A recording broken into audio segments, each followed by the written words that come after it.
we want to try to tie everything up into one glorious package. And I don't know if I'm going to be able to pull this off. So I will try. Anyway, I've been thinking about it, but I've been afraid to write it down, you know, in case I discover the great gaps on it. So I was hoping that, inspired by your presence, I'd be able to put things together. In Ireland, we have this expression, it will be all right on the day, which meant essentially, don't bother rehearsing, it's going to be great. So, you know, we have our motivational stuff. Did you know that? At least you know how to draw one of these. And I want to talk about an aspect of it that we've looked at, but we haven't actually, as they say on the continent, thematized. And I want to look at that part of it. So, of course, but because it's a motivational stuff, we tend to look at the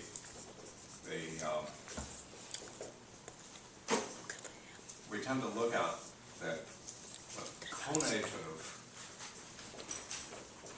part, that is, you know, desires, emotions, the oomph factor, the things that actually we think of as moving us, and so on, appetites, desires, and so forth. But there's also, I came equipped with many colors.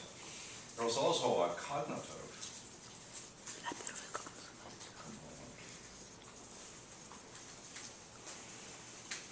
And that's our beliefs, which are just as important to understanding why it is we do what we do as our appetites and feelings, emotions, and so on. And what I want to do is talk about roughly the cognitive component. So again, think back about ideal circumstances for forming a motivational cell. Think of all of the various negative factors for its formation. Think about excluding as many of those as possible, so that you come up with a motivational set which is, well, so to speak, the one you would have if you could have whichever one you wanted, roughly speaking. Now, of course, that's a crude recipe for a thought, and it doesn't tell you anything about what you should do. It's just a way of thinking about motivational sets and how to design them. And it raises all kinds of interesting questions. So the cognitive component I want to look at, I want to say here's the brilliance of the Phaedrus. Is Plato understands, and that's why he puts the rhetoric chunk onto the end of the Phaedrus. He understands fully that the cognitive component has a conative side to it, and that you can't actually split off the two. So I want you to think this way. So, but in order for any information to get into this, it has to, so to speak, find a way in. So when you're thinking about designing a motivational set, here's one of the things you can think. This is the way I think about it. So think about your immune system, and think about that as a kind of semi-permeable membrane, right? A kind of surround that keeps out pathogens and lets in benevolent stuff, right? And you can think a little bit about how you're going to design it, right? Now, what do pathogens do when they want to get in? Well, they disguise themselves as friendly things that won't be recognized and excluded, and then once they get in, they shuffle off their nice friendly clothes and they start doing evil stuff to you, right? And that's a very good way to think about the cognitive element of your motivational set. Is you want to, everything that comes to you is going to be, there are no mere propositions that come at you. Rather, every proposition that comes to you is encoded in a rhetorical shell, right? It's got a glow factor to it. We're never presented with just neutral, or almost never, with neutral information. Maybe when we go over into the math department, right, it can look awfully like we're getting pretty, non-emotional content. It's hard to code 2 plus 2 is equal to 4 in a way that makes it yet more exciting to believe it than the 2 plus 2 is equal to 4 part. But by and large, right, right, we are presented with information in a shell, and we're going to call that shell as rhetoric, right? So, yeah, so into here, we want some information, which is, of course, green, and that information is going to be included in rhetorical shell. And depending on how I code it, I can get different kinds of information to enter you, right, depending on your filter. So in the cognitive component, we're going to want a special part of it, which is the filtering. So we've got a filter, right, and that filter keeps out or selected. So you can think of this as, here's Cruise, a bit like you're a search engine. You want it to search only, find you only reputable sites. That is, when the stuff you find on those is stuff you should admit, but other stuff you shouldn't, right? And we know how difficult it is to design one of those. It's extremely difficult. Why? Well, it's a bit like the thing about how you can design an immune system to keep out all and only the pathogens, right? The world out there is not sitting there waiting for you to design it and then thinking, oh, okay, well, that's success. It's busy figuring out how you're going to try to keep it out so that it can find yet better ways to get in. I really like the following story. I thought, this is smart. So Uber discovered that people had stolen all of this information. So what they do, they paid a hacker to steal it back. That's what I call the right way to respond to something. It says, don't identity theft, steal it back. Get somebody to take it back. Don't start pontificating about it. This is part of the way the world is going to be. Just outsmart the thieves. Get it back before they can do anything with it. So but notice the problem, right? The problem is that the rhetorical shells are always being redesigned to exploit our motivational sets so they can get into they're always being designed so they can get in here and influence us in ways that we might otherwise not want to be influenced. So the rhetorical shell is crucial to understanding, right, how it is that we get motivated to do anything. Right? We get motivated to do anything not just in the abstract, so to speak. We get motivated to do things that have appeared to us as things worth doing because their rhetorical shell connects them or seems to connect them with things in our cognitive side. So you can sort of see the interplay between the two, right? Because part of what will happen is new information will lead to redesign of the cognitive set. New things will become foregrounded, others will be backgrounded, new stuff will get added, other stuff will get weakened, and other things strengthened. So we might think of the obvious ones, right? The way that sex is used to provide a rhetorical shell that will make what's inside it attractive. So because our sexual responses are pretty strong, right, they can be exploited to make us want them, and all kinds of things that we didn't start by wanting at all, because they come under the guise of, sexually attractive or whatever. And of course that can be true of nearly everything. So when we look at political speech, look at almost any newspaper, or any way in which information is presented to us as agents who have to act on it, we see how important it is to understand the rhetorical shell. And what Plato's on about at that last part of the Phaedrus is politics and the rhetorical shell go together. If you don't understand how it is that certain kinds have certain ways of coding things have effects on certain kinds of souls, then you won't know how to reliably get them the information you want to get them so that they will act in reasonable ways. There's no way to escape that. And our loves, whatever they are, remember that on the symposium, Diotima says, don't just get fixated on the kind of love that we call love. Think about the broad field of love, of which we cut out one little bit and call it love, in just the way that we cull out one little bit of poiesis, of production, and call it poetry.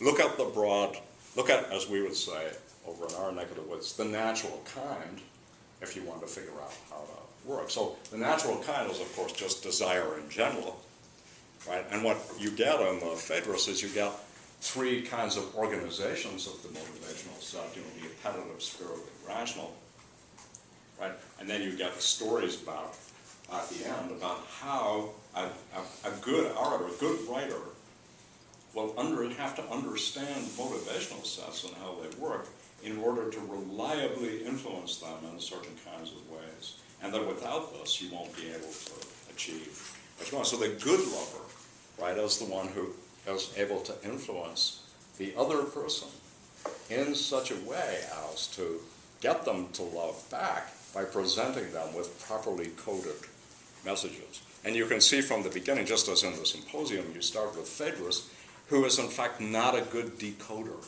of messages. He's already in love with what he reads from Lysias, right? And he is not able to decode it. Socrates has to do that decoding for him. He has to say, "Are you really sure? That's good. Let me put a shawl over my head and tell you what's in it, right? And then you'll see, well, it's not as attractive as you thought." So, in order to be a good lover of anything, you have to be able to decode the rhetorical shells, right? You have to be able to work on this thing. So that's the first thought, and that question, which is given away in the Phaedrus, but not, of course, any more than Plato usually does by saying, here's my answer to this question. So what do you think you need to be able to do to be a good decoder of the rhetorical shell? You have to be able to decode this, and that means that in your motivational set or whatever, you're going to need a decoder mechanism somewhere in there, right? You've got to be a good reader. And to be a good reader means you've got to be able to cut through the stuff to get at what's on the inside and see if it's something you really want to be taking into yourself or not, right? And we all know that, right, the world is set up to outsmart us for the most part on this, right? As every advertiser, everyone who wants to sell us something, everyone who wants us to get us to do something, are busy bombarding us with things that they hope will hook us in order to get us to do it. We have known weaknesses, and these are exploitable to motivate us in ways that aren't in our best interest. So, here's the first question, right? So what do you think you need in order to be a good decoder? Well, maybe the first thought would be, now what do you think? What do you think Plato thinks is what you need in order to be a good decoder?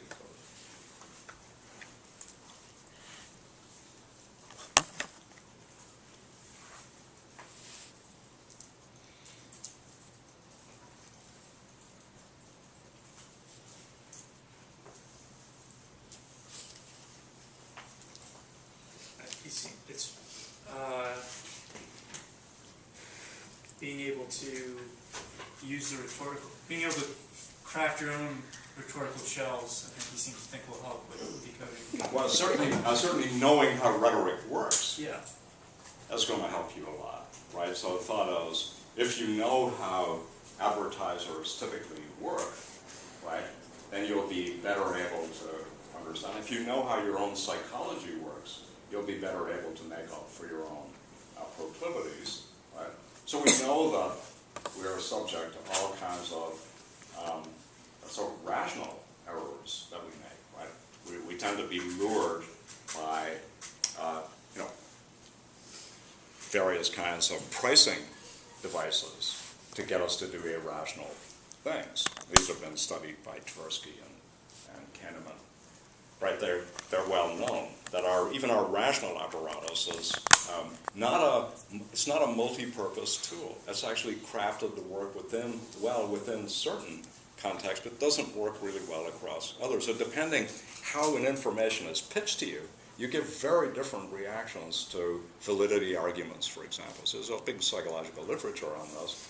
That we turn out to be very good at dealing with certain kinds of problems, but formally exactly the same problem, shifted to a slightly different area, we're much weaker at it. So it's not it's not like we've got the logical component and it just works across the board. It turns out to be quite specific. We're not general. So that's right. And so part of it is you need to know. So of course that postpones the question in part. What would you need to be able to do in order to do that? So you need to be able to understand coding of rhetoric. You also, of course, need to be able to see what gets encoded. And then you need to be able to evaluate what gets encoded. So notice that's a little different than the rhetoric, right? So here we've got what goes in here. Well, you've got psychology, right? That's part of it. And you've got what I just call them these literary effects. Need a big term for it. I'll put it in scare quotes so you don't know to take it literally, right? Literary effects. But now we've got to also be able to evaluate the information. I mean, so now I've gotten to what the message is, but now I need to know whether the message is any good. And what am I going to need in order to do that? To see the good. Yeah, well, you're going to have to be a philosopher. That's the answer to everything for Plato, right? It's the best kind of music, the best kind of tragedy, the best kind of everything, philosophy. And we can give a slightly better. You need dialectic. You need to be able to ask and answer what is it questions. You need to be able to evaluate experts to see who's worth listening to.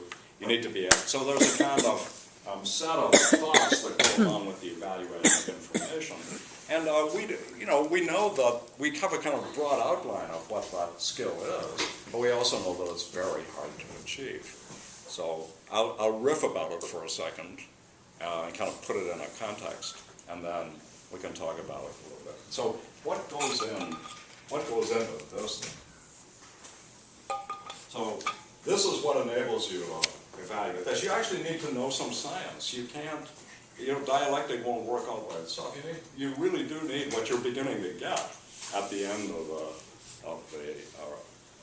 Phaedrus, which Aristotle then takes over and develops in a big long treatise called the Rhetoric, which is you need to know about human psychology and what kinds of effects certain kinds of words and certain kinds of descriptions, not just that, but certain kinds of historical paradigms, right, have on certain kinds of audiences. So if you appeal to Abraham Lincoln and a certain kind of thing, you're going to get a positive reaction. If you appeal to Adolf Hitler, you're going to get a very different one depending on the audience, and so on for a whole set of paradigms, right? We don't want to be in the audience where Lincoln gets the boo and Adolf gets the yay. But unfortunately, there are some contexts like that. Okay, so here's a thought I want to connect that to a notion of liberal education. And I won't do more of them, just tell you a little bit of the history of it. This is all real history now. I'm not making it up. So, right, we have a notion of liberal education, liberal arts colleges, right? Liberal studies, liberal, and you might wonder, what's the liberal got to do with that? What's the liberal coming from? As opposed to conservative? I mean, as a political liberal, what does it mean? And it comes from the Latin liberalis, which comes from the Greek eleutherios, which means free. So this is the knowledge that would make you free. This is the free person's knowledge. So it's just this. The liberal education is what gives you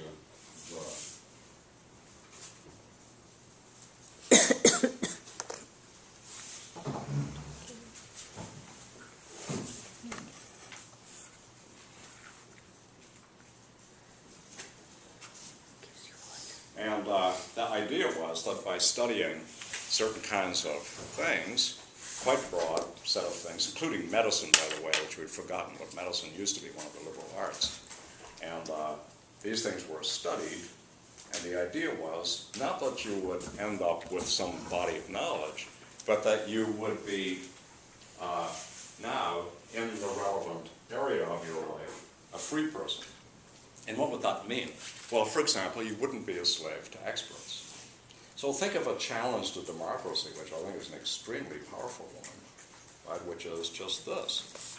Well, most people don't know anything, right? In order to be effective citizens, etc., they have to rely on knowledge that comes from somebody else. Even government agencies, members of Congress, senators have to get information from somebody, typically experts, often soi-disant experts, or self-described experts. And they're all, in that way, sort of relatively slaves to the experts. They're not in a position to make autonomous judgments. In fact, it's even very difficult for them to evaluate who's a real expert and who isn't. That's a problem of freedom that comes from the cognitive area. And the Greeks were very well aware of it. Plato and Aristotle were well aware of it. And they, in fact, designed their set of their philosophies to provide you with a free person's knowledge. That is, what it is you need to know in order to not be the slave of experts. And part of that is that you would have a sense, enough of a sense of, for example, what a science was, or hard science, let's call it that, and natural science was, so that you would be reasonably good at determining whether or not this could be an example, or whether or not this is the kind of argument, proof, evidence we should be expecting from such a science. Should we be expecting absolutely certain universal generalizations that are necessary in physics? Should we be expecting in economics? What should we be expecting? How do you judge who's providing you with something, even into the ballpark of credibility, right, let alone actually credible? Just the thought. And it develops from the Socratic elenchus. The thought is, by asking questions, I can come to discover whether or not you actually are a reliable source of information in your field. And that requires me to have enough knowledge, not, of course, expert knowledge, but the liberal knowledge of the relevant area, so that I'm in a position to know enough to ask. So Aristotle in Politics says, well, there are lots of different kinds of people that we think about as having knowledge. For example, in medicine, of course, there's the expert doctor, but there's also the well-educated layperson who's in a position to ask whether this is a reasonable way to treat this disease, right? Even if he doesn't have, or she doesn't have the expert knowledge. When you think that there are an awful lot of snake oil salesmen in the world who have lots and lots of claims that things will do something for you, give you a benefit if you just pay for them, usually $9.99 is a good price to aim at. Right? If you buy this and rub it on, or take it, or eat it, or read it, your life is going to change in very beneficial ways. One of the, that's $1 billion industry. The free person's knowledge would be one of the things that would enable you to evaluate claims like that and ask whether they were even remotely credible. So we shouldn't think this. We shouldn't think, oh, think of the hard cases. Of course, there'll be lots of those for anybody, on anybody's view. But think of the not-so-hard cases, where nonetheless gullible people are fooled by snake oil salesmen into giving away their money, their vote, whatever, right? And think, what would we do to strengthen that so that would be less likely? So that's this picture. Okay, the thought is, when we think about this, we have to think about information encoded in a certain way. We have to think about how we could decode it. We have to think about how we could evaluate the decoded thing. And if we aren't able to do that in various ways, our motivational cell is going to be hostage to an environment that will typically not be one that aims at our best interest. That we don't live in a friendly world. That's a way to look at it. Any more than we live in a friendly world when it comes to our immune system. our immune system out there is something that it's not an enemy. It's just other things trying to get by in the world, right? And part of the way they get by is by breaking into our immune system and taking us over or taking something that we've got and so on. And that's equally true of us as Asians. So let me stop there for a second and see if there are any issues, questions, whatever about that.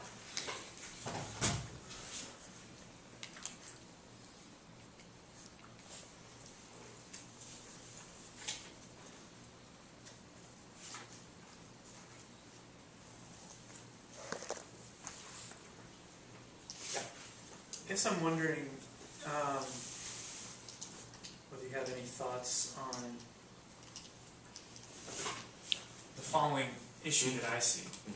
I think not everyone, lots of people are aware of these kinds of rhetorical plays, and what I find is that it's very easy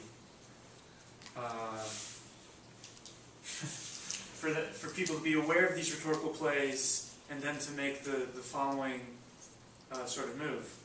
Well, yeah, for instance, this group of people that disagrees with me, they fall for this all the time. And the implicit or sometimes explicit assumption is that they're benighted, but we few, we happy few, we philosophers or whatever the case may be, we have the truth. And so it's a thornier problem, I think, than just being, well, certainly it's a problem that's not solved merely by being made aware of it. Oh, no, that's absolutely right. So, notice there's what are not the further steps? Yeah.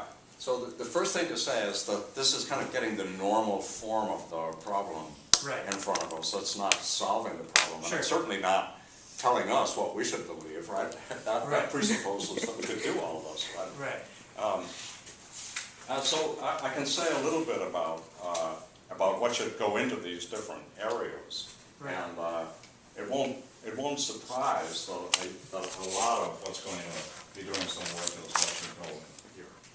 So one of the things that's remarkable, if we look at university structures at the end of the 19th century, for example, and we see or high school structures, and we see what people were required to know before they could get a high school diploma, and then what was required for entry into the university.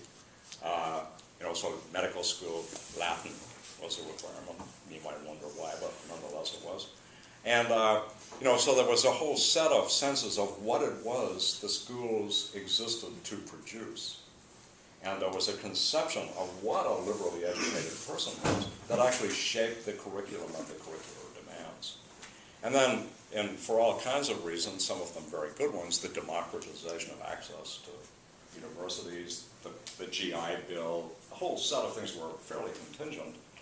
The demands were seen to be too demanding, and they were slowly but surely weakened, right? And the thought was, this is keeping out too many people, right? But there were all sorts of other things too, about how you qualified teachers, how they got trained, how teachers stood in relation to universities, etc. And I think the result is that what we've got now is nothing. We have no curricular, there's no sense of what it's all for. In fact, we just got a new sort of proposals for how we're going to revamp the new curriculum of the University of North Carolina. A lot of money will be spent on it. A lot of time and energy will go into making courses at least look as if they fit onto this new regimen. Frankly, well, you can take a look at it and ask yourself whether that really has a driving force behind it, or is just sort of thing like, let's do something new, I'm a new dean, I want to leave my mark on the curriculum, I'm going to give a whole lot of things new labels. Let's do it. I sat, when I was first at the, you guys don't really, I didn't know anything about this until I started teaching and got involved. Then you discover how schools run. disturbing. But I was, when I first got here, I was assigned to a committee, a university, prestigious university committee, with a whole lot of other, full professors who were, when there was a new provost, and the provost said that the goal of the University of North Carolina was to produce citizens of the world. And you think, that's impressive. And so I raised my hand, of course, and I said, so we're going to beef up all the language requirements, right? Because my first thought was, well, if citizens of the world, the first thing you need to know is a bunch of foreign languages, right? I mean, because, surprisingly enough, there are places where people don't speak English. And he said, oh, no, you don't understand. This is not going to change the requirement structure. That's going to stay exactly the same. I retired from the committee, right? Why? Because I knew what was going to happen to the report. It was going to get printed on really nice paper, and then it was going to be put in the provost's drawer as something that, but nothing would ever happen. Why? Because it was so stupid. You can't do. Another example, the chemistry department of Reed, which is one of the best undergraduate chemistry departments in the country. It had an incredibly demanding set of requirements, so demanding that if you took all of them, you wouldn't really be able to take anything else. The rest of the faculty jumped up and down and said, no. You know what the chemistry department did? It just gave a half-unit credit for every course. It didn't change anything. Right? It just satisfied the math. Now they've got plenty of time for everything else. That's exactly, a lot of stuff happens that's rather like that. It's just kind of twiddling around with things. But the notion of what we're trying to produce has been gone.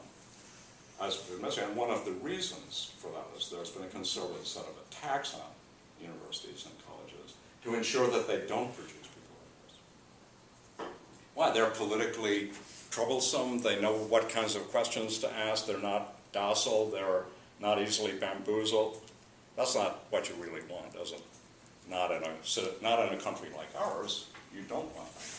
So that's a reason why it's kind of fragmented and doesn't make an awful lot of sense. Even graduate programs have become increasingly, as I think, kind of aesthetic.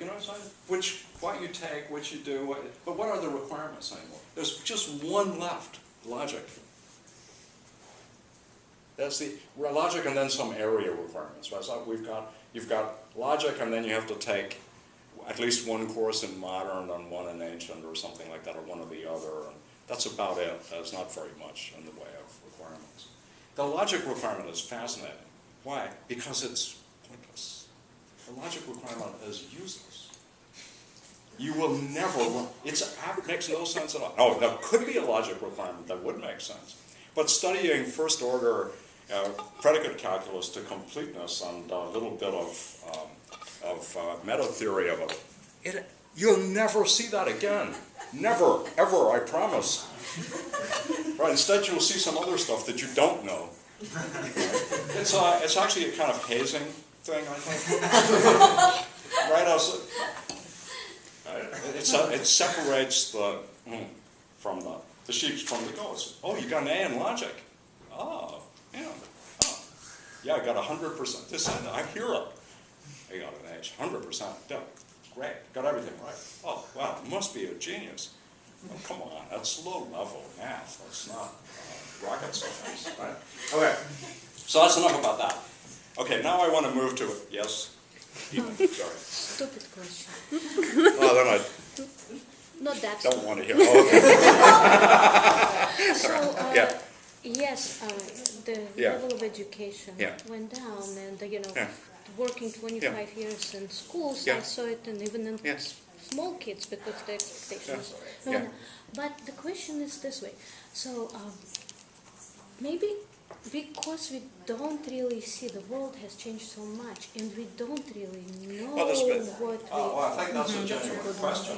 It might be that this presupposed a world that was really quite different. And in fact, that was a major criticism of it, right? Which is that it was class bound. Yeah. But what went into a liberal education, a lot of Greek and Latin, for example, was pointless in the modern world, that not enough science and technology was part of it. My thought is not, we should go back to that one. My thought is, we should have something in here that at least plays something like that role. I'm not sure what it was. But one of the things that has happened, and I'm sure you all feel it, is that we've come to believe that it's impossible to have such knowledge. That there's only expert knowledge and there is no other kind. And that means that we're all, in fact, unable to understand ourselves and the world autonomously. We need to consult experts. And that's a very useful political circumstance to have, right, as the thought, well, who are you to, you don't know, we'll manage you. And that kind of managerialism has been on the rise too. But I don't want to, that's a lot of just going off track a little bit. What I want to do is simply get the picture of this on the table and say that there's room for something and an idea of a free person's knowledge that Plato and Aristotle were strenuously in favor of. We can't simply take over what they thought should be in there, but nonetheless, you can see a reason to want to have some such thing were it possible. Philosophy still, even though it too has become balkanized and fragmented, but it still has some of the pretensions of making you somebody who can sort of see through bullshit and diagnose what's really going on and understand whether things look like science or not, or what it's reasonable to expect in the way of evidence. And that's at least not stupid to think that there could be something like that, right? Okay, now I want to do something else, right? So that's getting your cognitive component right. Now I want to talk about something we didn't talk about, but I asked you to do a little bit of reading about. So last time we were looking at sentimentality as a problem for the cognitive side of things, that your desires could in some way be sentimental, empty because ritualized, looking to another to give them a kind of credibility, but not for you, nothing for you in them. I want to think about a different fact of our lives, which we sometimes find. I want to look at, not just, we've looked at the temporal extent of our lives, the way that our motivational set changes over time, how we want love to be absorbed into a motivational set, so it shouldn't just be fixed, but should, as it were, start in one place and then develop in another way that you shouldn't, or it would be unwise to want the kind of limerence like love as the only kind, that love should grow and change as we do. And I want now to look at another fact about our lives, which is that it's partitioned. Our lives are partitioned into a whole lot of roles. Some of these are social roles, and some of them are in other ways more private. So when Shakespeare says all the world's a stage and all the men and women merely players, he's taking a dramatic version of this and saying, we're always playing some part or other. And so what I want to pick, so I'm just going to pick two, an intimate role, and this might be, well, probably be multiple, so it might be a lover, a father, mother,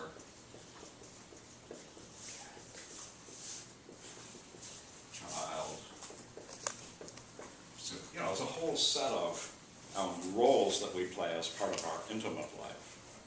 And then there are others, so work-related, and all sorts of other citizen, right? All kinds of roles. And it's by looking at this that we can make sense of an important difference about the way that are sort of diagnostic ways of looking at motivational sets. So the sentimentality one is very important, I think. And related to that one is nostalgia for a past. So here's a common one, right? You think about the world of your teens. So you get old enough, you get to be my age, maybe you think about, what it was like when you were 18.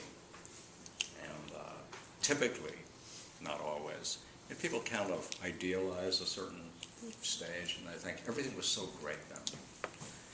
We need that back again. You can see that we've got a lot of that going on in our, we want to put the genie back in the bottle so that we can go back to a past and have it. This happens when countries are colonized. This especially happen in African countries, where if they're colonized by white people, they throw out the white people and they want to go back to an imagined native past and reinstitute, put its institutions in place. And the problem with nostalgia is, if always going back to the past is, if you go back to a past that is a vibrant past, it will lead to the present, right? The past that was actual led to the present that is now.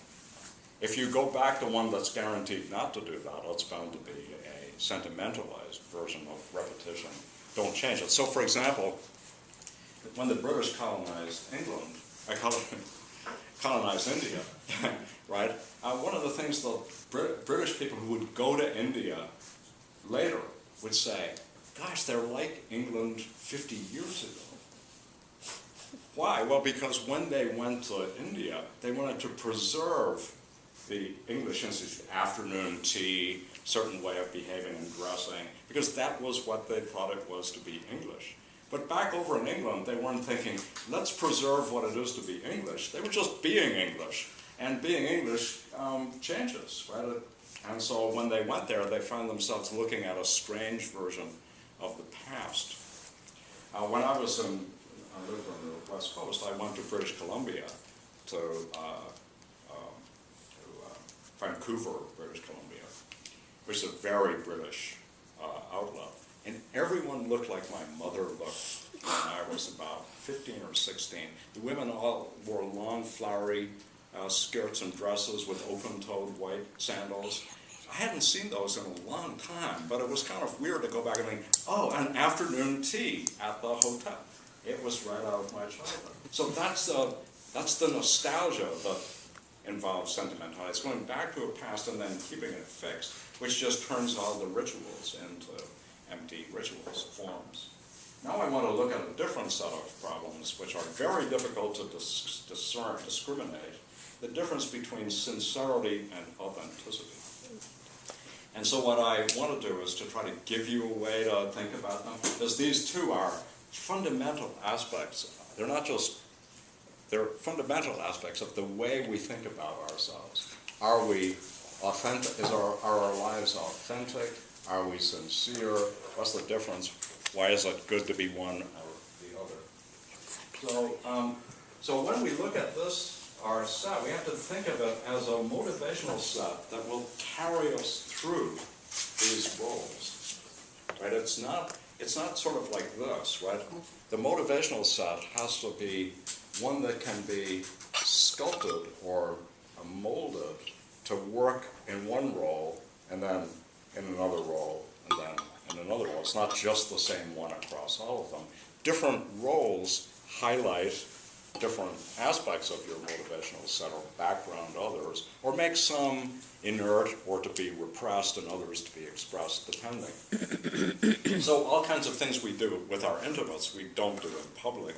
We pull back or censor those, and then we foreground others, so maybe we're extremely competitive when we're playing squash or whatever, but we don't think we should be intensely competitive when we're having dinner conversations with our children or whatever, right? We should be different, right? There's a whole set of differences. And these have to be thought of as things that themselves have longevity over time, but they don't stay the same either. They go onward. So I want to look at a notion of by looking at a role. So we've got intra-role considerations, and we've got inter.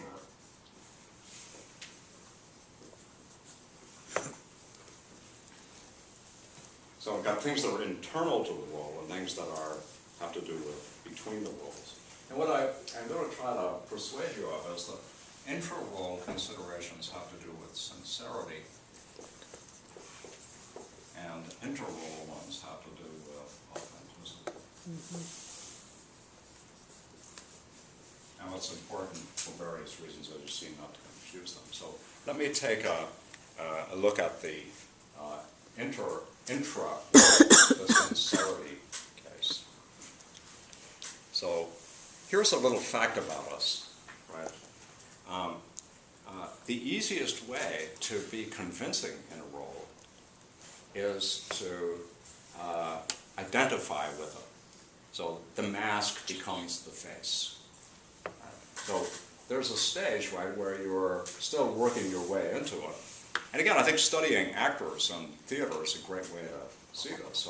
So an actor talks about taking on a role, making it my own, right? Becoming Hamlet, becoming that. And what's the thought is that if I'm able to kind of take it on in a way that there's no difference, so to speak, between me and the role, then I'll be convincing in the role. So that's part of it. That's the looking outward to you. How are you going to see me in the role? And the thought is, I want you to find me convincing in the role, so I want to make it my own in that way. But then I've got another that it's internal to me. It's very much easier, right, to play the role. It's more comfortable to play it if there's no gap, if you're not having to think all the time about how to play it, right? So think about what happens when you're able to speak another language fluently and you don't have to step back and think, what's the word for that? Or how do you say that? Well, you're not always, and there's always another little mechanism running which says, I'm kind of semi-translating from my native language into the one I'm speaking, to the moment at which you just don't do that anymore, right? So in a way you can think, right, think of it that way, I don't want to have to be translating, I want to skip the translating part and just do it. And that will make it easier for me to do it. It's not about how good it will look to you, it's about how easy it will be for me to do it. So if I'm always second-guessing myself or feeling uncomfortable, or right, then that's going to make it harder for me to play the role. So, think of it this way. You want a job, I hope you don't, but maybe you do, right? You want a job in sales, right? So you're going to be a car salesman. And you feel a kind of unease at first about telling people the kinds of things that will get them to buy the car. Why? Well, because you're going to lie to them, bamboozle them, maybe even slightly swindle them. And at first, you feel a repugnance doing that. And you think, if I just take that on, if I just don't find there's anything wrong with it at all, if I just do it naturally, it's going to be much easier for me than if I'm always having these qualms. And that's exactly what happens to us in roles, right? Yeah, go ahead. My uncle was a car salesman. He said he just didn't find out the facts about the car because it made it too uncomfortable for him to lie. Yeah, great. Yeah, that's exactly. Much better. Yeah, she's a beauty, isn't she? Absolutely, yeah. Yeah, runs like a dream, as far as I know. Yeah, that's another way to put it. Yeah, exactly. So think of the things we do to make it easy for us to occupy roles that we have to occupy. So, for example, this is a pressure to sincerely play the role. So, for example, suppose it's this. Suppose you're in a relationship, and so you're in the loving role, or the role of the lover. You're not completely sure whether that's a role you're comfortably playing, right? You have a kind of,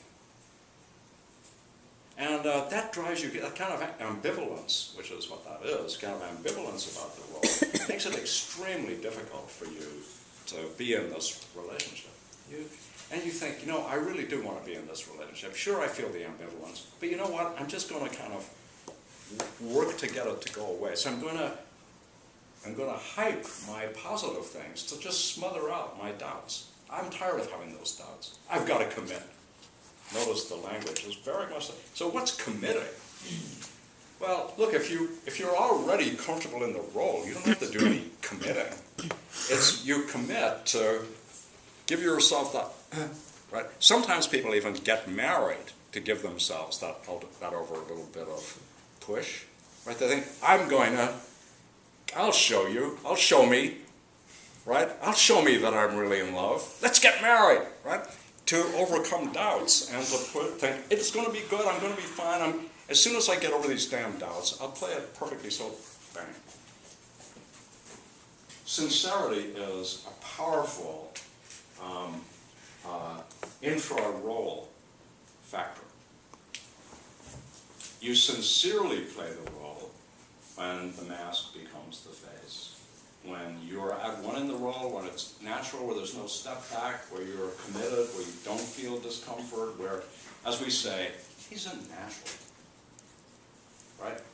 The role has just become second nature. And so it's then that we typically want to say something, he's so sincere. Right? That is, there's no gap that we sense between what he says and how we see him, right, or her. We just don't feel any discomfort that makes us want to raise a question like this. Does he really believe that? Does he really feel that? Are those his real thoughts? We just don't. And we then say, when we don't feel any of that, so sincere. So sincerity, I want to say, is to be understood that way. No. It seems to me, though, that there's like a difference between making something your second nature and it being sincere. Like, I'm trying to think of that, like, serial killer's name, who was, like, very charming and handsome. Like, I obviously don't know what this person's psychology was like, but I could imagine this person making charmingness, like, their second nature. Yeah. But not really being sincere at all, like trying to lure people in because he wants to like kill them and eat them or something. And it seems by making it your second nature, that's like the most effective way to be able to do this. But like, he's not being sincere. Like it seemed to me that those things are different. I don't, so maybe the thought is just going to be one where you think that authenticity and sincerity are the same. So, because the worry that I'd have in this case is that when he's playing the role, so you want to step back to the self that plays the role, and you want to say that to be sincere, the role player has to stand in a certain relation to the role. In fact, the one outside the role has to play to a certain relation to the one inside the role. But I took care of that in a way by saying, well, see, the advantage of identifying is that you don't have that distinction inside the role. Of course, what's true is when we pull back to a larger picture of the agent who's now looked at across a whole series of roles, we have a different set of considerations that we can bring to bear. When we look only inside the role, right, then we want to say things like, he is that person. There's no gap. It's when we pull back and ask, how does that person who plays many roles play these roles, that we get a, that's my thought, I could be wrong, but that's what I was thinking about, is that sincerity strikes me as, well, so maybe I don't see that sincerity is particularly, for example, morally valuable. Why? Well, it all depends what you're sincere about, right? But integrity does seem, or authenticity does seem to have some larger kind of moral value or value than sincerity does. And so I'm trying to find a way to capture that difference. And the thought, so let me just say the next bit, and then we can come back to it. So I'm not absolutely sure this is right, but when we look at inter-role virtues, that is, what is it to go from being, right, playing Hamlet on the stage or playing the role of the car salesman very effectively and successfully, to stepping out of the role and playing a different one, the role of the father, the lover, the basketball coach, a whole set of others, where the features that make you really good car salesmen aren't ones that are going to help you out at all. So you have to sort of step out of them. Right? And we're all pretty good at this. Right? Inhabiting roles, being pulled in one direction by a set of considerations that are intrinsic to the role, moving to another one where things are different. And my thought is that authenticity has to do with your, right, how you negotiate your different role plays. You know, so here's the kind of idea I have. Now, one of the things we want to avoid, and I think, Alex, you might have been hinting at this, though you didn't actually say it, but you referred to second nature. One thought is that there's a first nature, and that the first nature is my real nature, right? And the second nature is the nature that I take on. But we say the very same thing about second nature. Well, actually, it's part of what we mean by second nature.